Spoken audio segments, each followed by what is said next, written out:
हाय, मेरा नाम है ज्योति प्रकाश। आइए बात करते हैं आज के क्वेश्चन की। आज भी वैसे बहुत सारे वीडियोस आ चुके हैं, लेकिन ये वाला क्वेश्चन काफी डिफरेंट है। जो कि ये क्लोज टेस्ट वाले होते हैं ना, इनमें आपको हमेशा ध्यान रखना होता है कि ये बहुत ही सिंपल तरीके का क्वेश्चन कभी नहीं होता। इसमें कुछ ना कुछ ट्रिक हमेशा रहता है। और लेकिन अगर आपने पूरे सेंटेंस को ध्यान से पढ़ लिया तो फिर बॉस आंसर आसानी से दे पाओगे आप। आइए करते हैं शुरुआत। बाय नेक्स्ट वीक मतलब पहले ही आपको समझ आ जाना चाहिए, ये देखते ही कि अगले हफ्ते की बात हो रही है, मतलब फ्यूचर की बात हो रही है। तो यहां पर आप पास्ट या फिर प्रेजेंट तो बिल्कुल इस्तेमाल नहीं करेंगे। By next week I dash complete all the assignment for my course. अब all the assignment for my course, इससे बहुत ज्यादा फर्क नहीं पड़ेगा आपके पूरे सेंटेंस स्ट्रक्चर पे, या फिर आप यहां पर कौन सा वर्ब टेंस इस्तेमाल करेंगे उस पे। तो आपका पूरा का पूरा फोकस सिर्फ और सिर्फ इस पार्ट पे रहना चाहिए, जो कि आपको कन्वे कर रहा है कि बॉस ये जिस भी टास्क की मैं बात कर रहा हूं, जिस भी मैं काम की बात कर रहा हूं, वो अगले हफ्ते कंप्लीट होगा।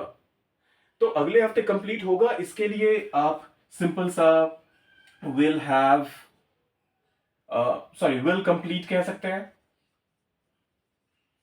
या फिर विल हैव कंप्लीटेड कह सकते हैं, या फिर विल बी कंप्लीटिंग कह सकते हैं, या फिर विल हैव बीन कंप्लीटिंग कह सकते हैं। तो इन सब में लेकिन यहां पर कौन सा आएगा? यहां बात हो रही है बाय नेक्स्ट वीक, अगले हफ्ते तक। अगले हफ्ते तक क्या हो जाएगा? I will complete.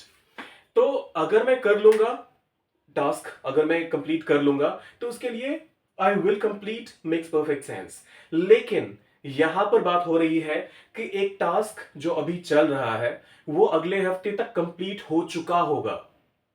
तो इस वजह से यहां पर विल हैव कंप्लीटेड बिल्कुल एक करेक्ट फॉर्म आएगा, और इसी वजह से यहां जो आपका करेक्ट आंसर आएगा, आई विल हैव कंप्लीटेड, ये आएगा आपका आंसर।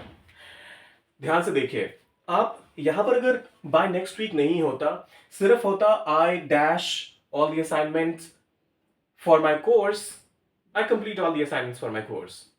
सिंपल। सिंपल प्रेजेंट में भी अगर आप इस्तेमाल करते, कभी अगर आप इस्तेमाल करते और सेंटेंस बनाते तो भी सही था। अगर आप I completed all my assignments for my course तो भी सही था। लेकिन ये बाय नेक्स्ट वीक मतलब अगले हफ्ते के अंत तक, जब आप बाय कहते हैं तो फिर जो आपको टाइम ड्यूरेशन मिला हुआ होता है उसके क्लोजर की बात करते हैं, उसके फिनिश होने तक की बात करते हैं। तो इस समय तक क्या हो चुका होगा? हमारा काम कंप्लीट हो चुका होगा। तो यहां पर आपका सिंपल फ्यूचर ना आकर फ्यूचर परफेक्ट टेंस आएगा। मिलते हैं जल्दी ही एक और वीडियो के साथ। जाते जाते सब्सक्राइब, लाइक, शेयर वो जरूर कर दीजिएगा।